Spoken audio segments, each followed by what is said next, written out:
Hello everybody, my name is Nairi from Fly Little Birds, and this channel is all about adoption, fostering, childhood trauma and parenting in general really. And I am an adoptive parent of 2 boys, and I was a foster carer as well. But today is kind of more of an update chatty video. So my oldest son is coming up for 14 now, and he has severe learning speech delay and other things as well, and so there's sometimes a little bit of a mismatch between what he's thinking and saying and what we're understanding he's thinking and saying, and that can cause us a few problems. So recently, I'm going to rewind a little bit. Don't worry, I'm not going to just waffle on about my health, but just to give you a quick recap, I suffer from trigeminal neuralgia. I've had it for 2 years, and when I first had it I was really out for the count, both in pain and what I was taking. So things have really leveled up now. I'm only on 1 tablet, so I'm a lot better. I need to tell you that because this is what is kind of precipitated what happened with my son. So my husband has been kind of had a cold off and on for quite a few weeks and been a bit run down, and so I got up and started doing the school preparation, blah blah blah. You know how it goes if you've got children. It's kind of get them out of bed, make sure they're doing their teeth for 100 times, make sure they're eating a sensible breakfast, make sure they've got everything in their school bag, and so it goes on. Now I've not really been well enough to get up in the mornings because of these tablets. They just make me feel really knocked out, but because my husband wasn't well, I'm only on the 1 tablet, I started to get up for my sons. Now the football's been on, the World Cup. You may or may not know that, depending on what type of household you're in, but I seem to be surrounded by people who like football, whereas perhaps when I was bringing my birth children up, I was not surrounded necessarily by people who like football. I don't want to be sexist about this, but anyway, that is the case. So the World Cup's been on, so he's been chatting loads about that, getting into that and understanding how the point system works and getting excited about, yeah, well, excited, but then England lost, like they always do, getting excited about that. And he has been quite chatty, very chatty. And over the weekend, this last weekend, he kept on following me around and talking to me and asking me if I wanted to do this or I wanted to do that, or could we bake, could we, then telling me about his phone, and I'd helped him to upload some shorts on his phone of our pet, and they'd done really well, so he was really excited about that. And just chatting to the point of like, oh, I think my head's going to explode in a minute. And the thing is about this child is he's just not chatty, and he doesn't really communicate very much. So it was a bit of a whew, what's going on? So sometimes it means anxiety, and he's worried about being bullied, and he wasn't going on his computer, so I was worried about that maybe something had happened on his computer, and he wasn't telling me. Anyway, I spoke to my husband about it and said, have you noticed how he's talking all of the time and he's following me around, and this is so like out of character? And my husband had noticed it as well. It got to the point where I just needed to hide in my bedroom a little bit because I couldn't take any more. Oh. And normally the younger one's like this. The younger one will have a conversation with you, but it's like a conversation to himself on what he's interested in, and you just got to listen, you know? So that's more normal for him. So anyway, I decided to ask my son what was going on. So I had a guess. Okay, so if you look on my channel, you'll see some videos on pace parenting. There's one basic one where it tells you what pace parenting stands for and basically what it is, and then there's a follow-on one that goes into depth about how you can use it in each sections. Okay, playfulness, acceptance, curiosity, empathy. If you're an adopter in our country, I'm sure you have heard of this. It will be drummed at you from all angles. All right, so using my curiosity, I decided on 3 options it could be and asked him, because it was very out of character. So to a certain extent I was a little bit worried about it, even if it was nice. So I said, okay, you're acting out of character. Well, I didn't say that to him. I say, things are a bit different, you're acting differently, I'm not used to all this chat. Can you tell me whether it's 1, you're being bullied and you're anxious about it, especially anxious going back to school. 2, something's happened on the computer and you don't want to go on the computer because again you're being bullied. Or 3, you like me getting up in the mornings and you feel differently about things. And And it was number 3.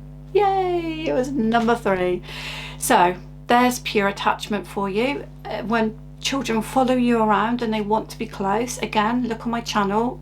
Keeping close physically with children is brilliant for building attachment. And if they're trying to do that with you, sometimes it can mean anxiety if they're following you around and they're insecure, but sometimes it can mean that they're desperately trying to build attachment. So bearing in mind that our boys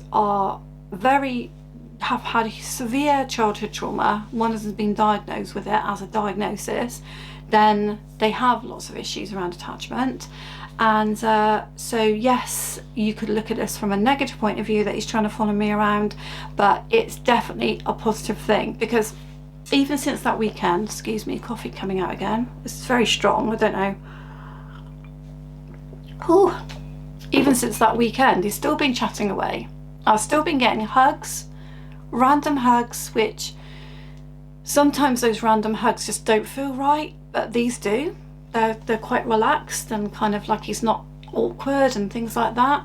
And he just said, I really like you getting up in the mornings. So okay, that is making me feel terrible about all the mornings that I haven't got up. But I know how ill I've been, and I wonder whether he's been worried about that as well. What trigeminal neuralgia is not really well known. It's not something that's it's not life-threatening. It's just a very painful disease. It can be progressive, and when you're in pain, you're in pain, and you just can't do anything. So maybe he's been worried about that as well, worried about me.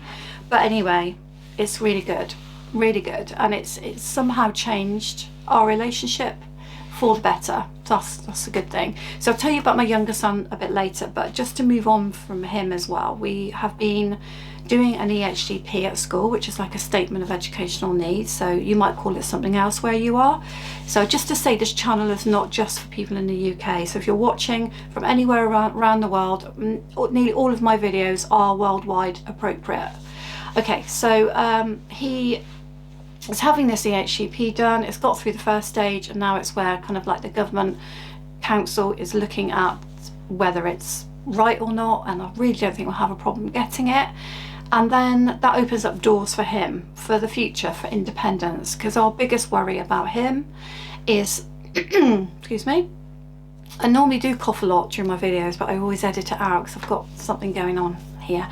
Well, it's asthma actually, but anyway, so he could well have problems being independent later, and I don't really want an adult who is of an age where, you know, beyond the normal kind of early 20s, where he's stuck at home with elderly parents. I want him to have a life apart from me and my husband. So this is gonna, because he's gonna have this statement, it will go into his adult education, and it will help him later probably to get hopefully some supported living or funding for such like. So that was our thinking around that.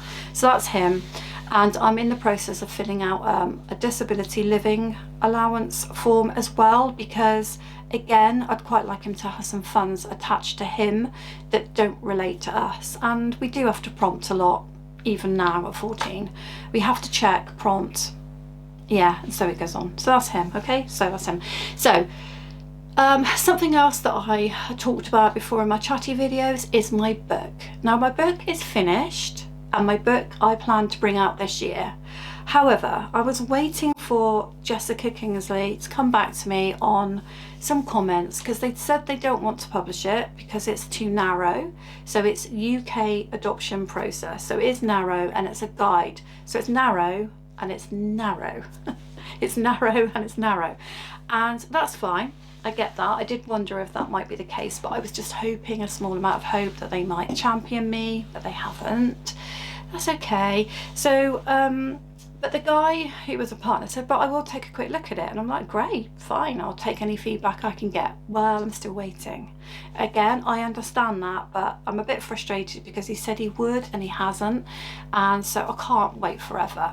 So if you're in the UK and you have gone through most of the adoption process, so you need to be near the end or at the end, and you are having children very soon, or you have children, then, but you're not an adopter that's been doing it for like 6 years, so not long in the tooth, not a kind of like, not too much of a seasoned adopter, all right? Then if you want to read my draft and make comments, be like my peer group for this book, I would love to hear from you. It's probably easier if you find me on Instagram. So my Instagram handle is at, obviously curly at, Nairi Fly Little Birds, because my name is Nairi. On here it's Fly Little Birds, but on Instagram it's Nairi Fly Little Birds, and my name is spelled Nyree. Okay, I'll put the link below in my description box, but hardly anybody ever looks at the description box, do they? So find me on Instagram and message me. If you don't hear from me right away, don't worry, the message will be there. I mean, even if you're not going to follow me on Instagram, I will find that message.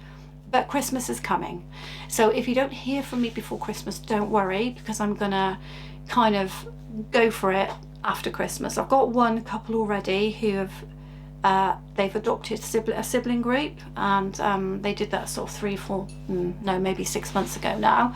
They're going to read it for me. If you read it for me, you might have to sign something to say that this is copyrighted material and you're not going to share it, because you know what, I'm going to make my millions out of this. No, I'm not. Anyway, so yeah, so that's my book, and it's all about, from the very beginning, when you make that first phone call, well, actually preparing yourself for what it's going to be like, that first phone call right the way through to your transition and introductions, and when the child just arrives. And then if it's successful, I was going to do another book, but you know, we'll see how that goes, because in the meantime, which is not going to interest you as much, but it'll explain why, you know, I didn't move forward quick with this. I'm an artist as well, and I've never been a professional artist, just an artist that likes doing art. So I've made my own sticker book, journaling book, and obviously I've been painting for this, so everything in here is painted. And I have another channel called Creative Kingfisher, and so I've been doing artwork, okay, for this sticker book and publishing this sticker book, and that is about to go on my a different website for sale. So that's what I've been doing as like my leisure, really, because this pain condition has meant that I have to have this pain condition has meant that I've had to find things to kind of do with my hands when I'm not feeling well. So I've brought out a sticker book on my other channel, Creative Kingfisher, and that's why things have slowed down with the book, because I was doing the two alongside each other, and then I sent the stuff away to Jessica Kingsley and waited for like months before they told me no, and then I've been waiting months before, you know, for this guy to read, and it hasn't happened. So that's that really. Okay, so on the channel then, sometimes I run out of ideas, as in I have lots of ideas, but because I've been going for like 2 years, 2.5 years now, might even be 3, I don't want to repeat material. However, I know that if I repeated some of the early videos about adoption information in general, fostering information in general, and process, I probably would get loads of views, loads of subscribers, but then those people will move on again, because they're people who are just curious, or they're new to it, or they're thinking about it, and actually they're not people that are going to stick around on the channel. So I haven't wanted to repeat things like that. I've wanted to go more into the childhood trauma and attachment, and again, I don't want to repeat material. Now, it might be that sometimes I do need to do that, because if you're watching now and you've never found me before, and you're an adopter or foster carer, or you're doing a kinship or special guardianship, and you've got children with childhood trauma and you've just found me, then you may not know all the videos that I've got, you know, back in 2020, I think it was. So it may be that some of it does get repeated, I don't know. But I'm always happy for you to email or message me and ask me for a specific subject. What I will say is, if that subject is very niche, I may not do it. But often I do. So even if it's something that's quite niche, then often I still do it. So don't be afraid to ask me. If I'm thinking, no, I can't do that, I'll come back and say why. But if it's a possibility, I'll let you know it is. Coffee time. And breathe. I'll let you know that I'm going to do it, but you sometimes, I'm always sort of 2 or 3 videos ahead, so you might ask for it, but you may not see it for a couple of months. So just don't worry if you don't see it right away. But yeah, message me on Instagram, I'd say. Although I say on Instagram, but I'm happy for you to comment down below on this video on what you might like to see, because I will definitely pick that up from this video. Okay, so let's get to my younger son. He's the little pickle. Yes, he is. He's been doing really well, actually. Really well at school. I think that he is doing fabulously, because when he had his assessments recently, different set of assessments from my older son, it was really proven that his cognitive ability is really, really low, much lower than what we anticipated. So my guess is that he repeats a lot, and what he hears, he kind of, you know, regurgitates a lot of what he hears. But he does try really hard on some of his lessons, and he's doing pretty well. So the thing is about the assessment is, at the end of it, the psychologist said, I think you need to go for an EHCP for this son, because actually his anxiety levels and some of his cognitive levels might mean he can't access education. And so sometimes he might do a bit better, sometimes he might do a bit worse. But he was given this diagnosis of developmental childhood trauma, and that's what all his repetitive actions are and his anxieties are, which is really sad, but kind of good for me that it wasn't autism in a way. So yeah, good for us, I should say, because I do have a husband. Sometimes you forget these things, but yes, I do. So yeah, they said go ahead with that. So that's going to be a whole nother piece of work. But he is a year younger than the other one, so we've got a year to kind of catch up with that. I mean, it takes forever. This statement of educational needs is taken over 18 months for the older one, so it takes forever. Yeah, but recently, of course, we have the Christmas run-up, don't we? So if you're experiencing this, you're not alone. Anxiety levels are up in the roof, because he just doesn't do well with exciting times, whether they're good or bad. Whether it's a good thing or a bad thing, it doesn't matter. It causes him lots of anxiety, and I've been watching this build like a cork ready to pop out of a bottle. And he seems to be falling out with one of his very good friends, and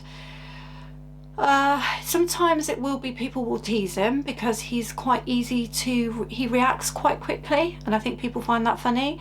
But then the rest of the time he brings it on himself by pestering people all the time, because he wants attention from them, and he wants them to be there at his only friend, and he wants them to, you know, be all there for him, all sufficient for him. And he can't get his head around the fact that children and adults actually don't want to do that. So he has been falling out with his nearest and dearest, and last night, this is not why I'm making the video, by the way, but last night he blew.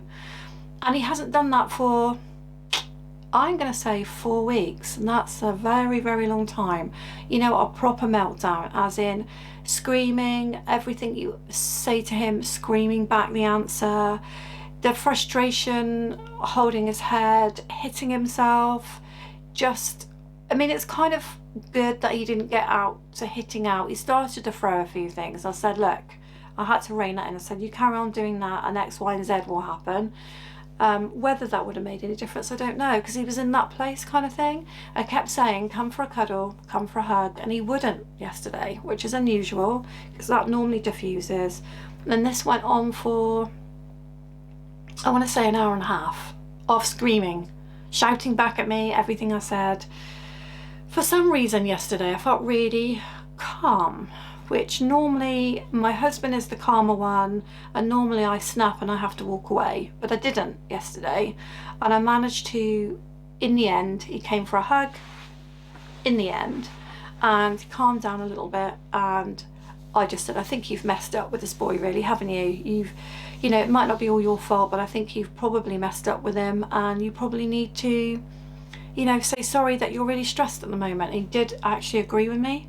So I think we're back on track, but I think they need to break up from school, because I think for him, the excitement of Christmas building and, you know, friendships and presents, and my youngest birth son will come with his wife, and they absolutely adore both of them, and so there's a high level of kind of anticipation around that as well. And no doubt when my birth son arrives, they'll be all over him and there'll be arguments because they'll compete for him as well. I mean, I don't want to be biased, but my birth son he's adorable. I mean, he's a character. He's a real character, but he's adorable and he's so good with them because he was the youngest of 5 children and they were all sisters. And so when the boys came along as foster boys, he took to them really quickly and he was really excited.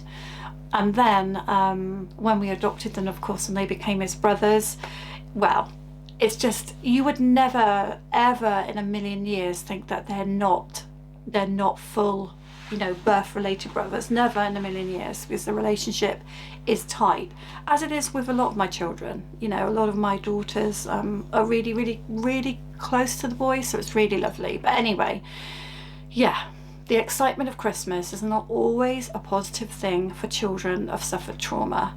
And the thing is about him feeling that he's going to lose a really good friend, all it does is trigger that sense of loss, bereavement from what he lost from his birth family. Although it was a negative environment, he lost relationships there, and the sense of loss that it just comes over him sometimes, and he can't explain that. I mean, I know 100% that when he's having one of these meltdowns, when he can't resolve it, the first thing he'll go and do is pick on his brother. I did just have to edit out me itching my nose. I thought that was taking it a bit too far. Who knows why he does that, but you can guarantee he'll do that. I don't know. Maybe that used to happen at home. I don't know why he does that. So yeah, so that's him. So if you've enjoyed this video and you've enjoyed chatting with me today, then I will see you on some of my other videos. Happy Christmas, Happy New Year, and thank you for watching Fly Little Birds.